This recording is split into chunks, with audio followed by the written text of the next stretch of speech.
بسم اللہ الرحمن الرحیم۔ آج کی ویڈیو میں جانیں گے قرآن و حدیث کی روشنی میں زکوٰۃ دینے سے کیا فائدہ حاصل ہوتا ہے اور زکوٰۃ نہ دینے والے پر کیا عذاب ہوگا۔ یہ جاننے کے لیے ویڈیو میں آخر تک ضرور بنے رہیں۔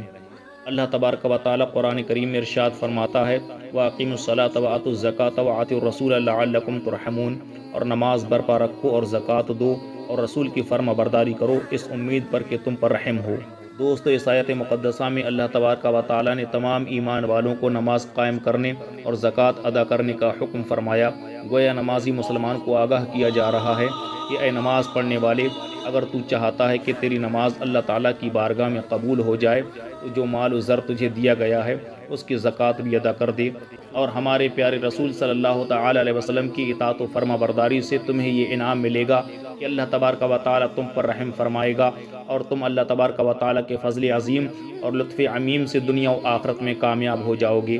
اے ایمان والو، زکوٰۃ دینا ایسا کار خیر اور نیک عمل ہے جس کے ذریعے اللہ تبارک و تعالی زکوٰۃ دینے والے بندہ کو ہدایت کی نعمت اور اس کے کاروبار میں خوب رحمت و برکت عطا فرماتا ہے۔ دوستو، مال و دولت جمع کر کے انسان بے پناہ بلا و مصیبت میں مبتلا ہو جاتا ہے۔ ہر وقت مال کی حفاظت کی فکر اور مال کے ضائع ہونے کے خوف و غم میں لگا رہتا ہے، لیکن وہ شخص جو اپنے مال کی زکوٰۃ ادا کر دیتا ہے تو اللہ تبارک و تعالی اس شخص کو ہر غم اور خوف سے نجات عطا فرما دیتا ہے۔ اللہ تبارک و تعالی قرآن کریم میں ارشاد فرماتا ہے ان الذین آمنوا وعملوا الصالحات واقاموا الصلاة وآتوا الزکاة لهم اجرهم عند ربهم ولا خوف علیہم ولا هم یحزنون۔ بے شک وہ جو ایمان لائے اور اچھے کام کیے اور نماز قائم کی اور زکوٰۃ دی، ان کا نیک ان کے رب کے پاس ہے، اور نہ انہیں کچھ اندیشہ ہو اور نہ کچھ غم۔ اللہ تعالی ارشاد فرماتا ہے اور نماز قائم رکھنے والے اور زکوٰۃ دینے والے اور اللہ اور قیامت پر ایمان لانے والے ایسوں کو ان قریب ہم بڑا ثواب دیں گے۔ اے ایمان والو، زکوٰۃ اس لیے ادا کرو تاکہ مال خوب بڑھے اور تجارت پھولے پھلے اور آپ کا مال بلا و مصیبت سے محفوظ ہو جائے۔ اور سب سے بڑی بات یہ ہے کہ زکوٰۃ دینے سے جہاں مال و دولت تلف اور ضائع ہونے سے محفوظ ہو جاتا ہے، اور اللہ تبارک و تعالی زکوٰۃ دینے والے بندے سے راضی ہو کر اس بندہ کو جنت الفردوس کا وارث بنا دیتا ہے، جس میں زکوٰۃ دینے والا بندہ ہمیشہ ہمیشہ رہے گا۔ اللہ تعالی ارشاد فرماتا ہے والذین هم للزکاة فاعلون اولئک هم الوارثون الذین یرثون الفردوس هم فیہا خالدون، اور وہ کہ زکوٰۃ دینے کا کام کرتے ہیں یہی لوگ وارث ہیں کہ فردوس کی میراث پائیں گے اور اس میں ہمیشہ ہمیشہ رہیں گے۔ اے ایمان والو، جو لوگ سونا چاندی اور مال و دولت جمع کرتے ہیں اور اس کی زکوٰۃ ادا نہیں کرتے اور اسے اللہ تبارک و تعالیٰ کی راہ میں خرچ نہیں کرتے، انہیں دردناک عذاب کی خوشخبری سنا دو۔ جس دن دوزخ کی آگ میں وہ تپائے جائیں گے اور ان سے ان کی پیشانیاں اور کربٹیں اور پیٹھیں داغی جائیں گی، اور ان سے کہا جائے گا یہ وہ مال و دولت ہے جو تم نے اپنے نفس کے لیے جمع کیا تھا،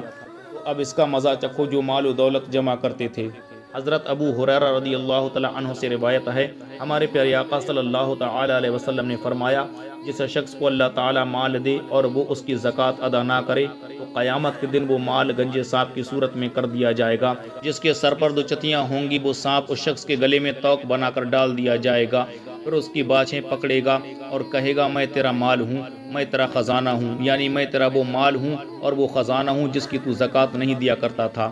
حضرت ابو ہریرہ رضی اللہ تعالی عنہ راوی ہیں کہ ہمارے پیارے آقا صلی اللہ تعالی علیہ وسلم نے فرمایا جس مال کی زکوٰۃ نہیں دی گئی قیامت کے دن وہ مال گنجا سانپ بن جائے گا، مالک کو دوڑائے گا اور وہ بھاگے گا یہاں تک کہ اپنی انگلیاں اس مالدار کے منہ میں ڈال دے گا۔ اے ایمان والو، اللہ تبارک و تعالی نے اگر آپ کو سونا چاندی مال و دولت سے نوازا ہے تو مکمل زکوٰۃ ادا کر دو، ورنہ یہی دولت گنجے سانپ بن کر آپ کو ڈسیں گے۔ اس وقت نہ باپ کام آئے گا نہ بیٹا کام آئے گا جس کے لیے تم نے مال و دولت جمع کیا ہے۔ گنجے سانپ کا عذاب کم نہ سمجھنا، سانپ جب 1000 سال کا ہو جاتا ہے تو اس کے سر پر بال نکل آتے ہیں، اور جب 2000 سال کا ہو جاتا ہے تو وہ بال گر جاتے ہیں اور وہ سانپ گنجا ہو جاتا ہے، یعنی زہر کی زیادتی سے سب بال گر جاتے ہیں اور پھر سانپ گنجا ہو جاتا ہے۔ حضرت ابو ہریرہ رضی اللہ تعالی عنہ راوی ہیں کہ ہمارے پیارے آقا صلی اللہ تعالی علیہ وسلم کے بعد جب حضرت ابو بکر صدیق رضی اللہ تعالی عنہ خلیفہ ہوئے، اس وقت عرب میں کچھ لوگ کافر ہو گئے، یعنی زکوٰۃ کی فرضیت سے انکار کر بیٹھے۔ حضرت ابوبکر صدیق رضی اللہ تعالی عنہ نے ان پر جہاد اور قتال کا حکم صادر فرمایا اور ارشاد فرمایا، خدا کی قسم میں ان سے جہاد اور قتال کروں گا جو نماز و زکوٰۃ میں تفریق کریں، یعنی نماز کو فرض مانیں اور زکوٰۃ کی فرضیت سے انکار کریں۔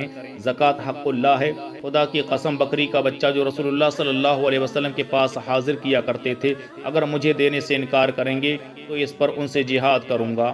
دوستو، زکوٰۃ فرض ہے، اس کا منکر یعنی کہ انکار کرنے والا کافر اور نہ دینے والا فاسق اور قتل کا مستحق اور ادائیگی میں تاخیر کرنے والا گنہگار اور مردود الشہداء ہے۔ ام المومنین حضرت عائشہ صدیقہ رضی اللہ تعالی عنہا سے روایت ہے کہ ہمارے پیارے آقا صلی اللہ تعالی علیہ وسلم نے فرمایا، زکوٰۃ کسی مال میں نہ ملے گی مگر اسے ہلاک کر دے گی۔ زکوٰۃ آپ پر واجب تھی اور زکوٰۃ کی رقم آپ نے مستحق زکوٰۃ کے حوالے کرنے کے بجائے اپنے دوسرے مال میں ملائے رکھا تو زکوٰۃ کا مال دوسرے مال کو بھی برباد کر دے گا۔ حضرت بریدہ رضی اللہ تعالی عنہ راوی ہیں کہ ہمارے پیارے آقا صلی اللہ علیہ وسلم نے فرمایا، جو قوم زکوٰۃ نہ دے گی اللہ تعالیٰ اسے قحط میں مبتلا فرمائے گا۔ امیر المومنین حضرت عمر فاروق اعظم رضی اللہ تعالی عنہ سے روایت ہے کہ پیارے نبی صلی اللہ تعالی علیہ وسلم نے فرمایا، خشکی اور تری میں جو مال تلف یعنی کہ ہلاک و برباد ہوتا ہے وہ زکوٰۃ نہ دینے سے تلف ہوتا ہے۔ حضرت ابو ہریرہ رضی اللہ تعالی عنہ سے روایت ہے کہ ہمارے پیارے آقا صلی اللہ تعالی علیہ وسلم نے فرمایا کہ دوزخ میں سب سے پہلے 3 شخص جائیں گے، ان میں ایک وہ توانگر یعنی کہ وہ مالدار شخص ہے کہ جو اپنے مال میں اللہ تعالیٰ کا حق ادا نہیں کرتا یعنی زکوٰۃ نہیں ادا کرتا۔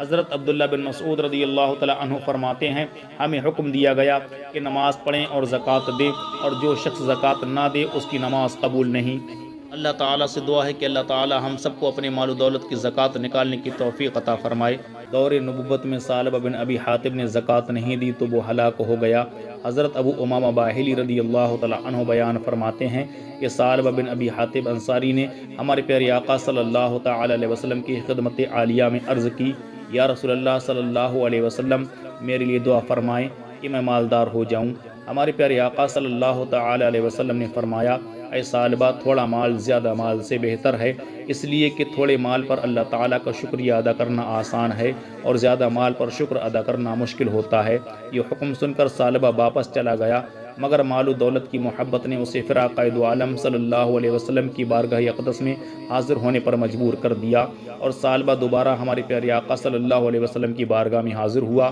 اور عرض کی، یا رسول اللہ صلی اللہ تعالی علیہ وسلم، اللہ تبارک و تعالیٰ کی بارگاہ میں دعا فرما دیجئے کہ وہ اپنے فضل و کرم سے مجھے مالدار بنا دے۔ اور ثعلبہ کہنے لگا، قسم ہے اس ذات پاک کی جس نے آپ صلی اللہ علیہ وسلم کو سچا رسول بنا کر بھیجا ہے، اگر وہ مجھے مال و دولت سے نوازے گا تو میں اس مال کو اللہ تعالیٰ کی راہ میں خرچ کروں گا اور ہر حقدار کو حق ادا کروں گا۔ یہ سن کر اللہ تبارک و تعالیٰ کے پیارے حبیب صلی اللہ تعالی علیہ وسلم نے اپنے دست رحمت کو دعا کے لیے اٹھائے اور ثعلبہ کے حق میں دعا فرمائی، اللہم ارزق ثعلبۃ مالا، اے اللہ تعالیٰ ثعلبہ کو مال عطا کر۔ ہمارے پیارے آقا صلی اللہ علیہ وسلم کی دعا ثعلبہ کے حق میں قبول ہو چکی تھی۔ حضرت ابو امامہ رضی اللہ تعالی عنہ فرماتے ہیں کہ ثعلبہ نے کچھ بکریاں خریدیں اور اللہ تبارک و تعالیٰ کی شان وہ کیڑوں کی طرح بڑھنے لگی، یہاں تک کہ مدینہ منورہ میں جگہ تنگ ہونے لگی تو ثعلبہ اپنی بکریوں کو لے کر مدینہ منورہ سے دور جنگل میں چلا گیا اور وہیں بکریوں کے ساتھ جنگل میں رہنے لگا۔ پہلے 5 وقت کی نماز مسجد میں آ کر جماعت سے پڑھتا تھا، مال بڑھتا گیا تو اب صرف ظہر اور عصر کی نماز جماعت سے آ کر پڑھتا، اور مال بڑھا، دنیا نے ثعلبہ کو چاروں طرف سے گھیر لیا تھا تو 5 وقت کی نماز جماعت سے تو چھوٹتی ہی تھی، اب ایسا وقت آ گیا کہ نماز جمعہ کے لیے بھی مسجد میں حاضر نہیں ہوتا۔ مال و زر کی محبت نے ثعلبہ کو مسجد اور نماز بجماعت سے دور کیا، حتیٰ کہ جمعہ بھی چھوٹ گیا۔ رسول اللہ صلی اللہ تعالی علیہ وسلم نے جب دیکھا کہ ثعلبہ نماز بجماعت کے لیے مسجد میں حاضر نہیں ہوتا اور جمعہ بھی چھوڑ دیتا ہے تو سرکار دو عالم صلی اللہ علیہ وسلم نے صحابہ کرام سے دریافت فرمایا کہ ثعلبہ بن حاتب کا کیا حال ہے؟ تو صحابہ کرام نے عرض کیا، یا رسول اللہ صلی اللہ علیہ وسلم،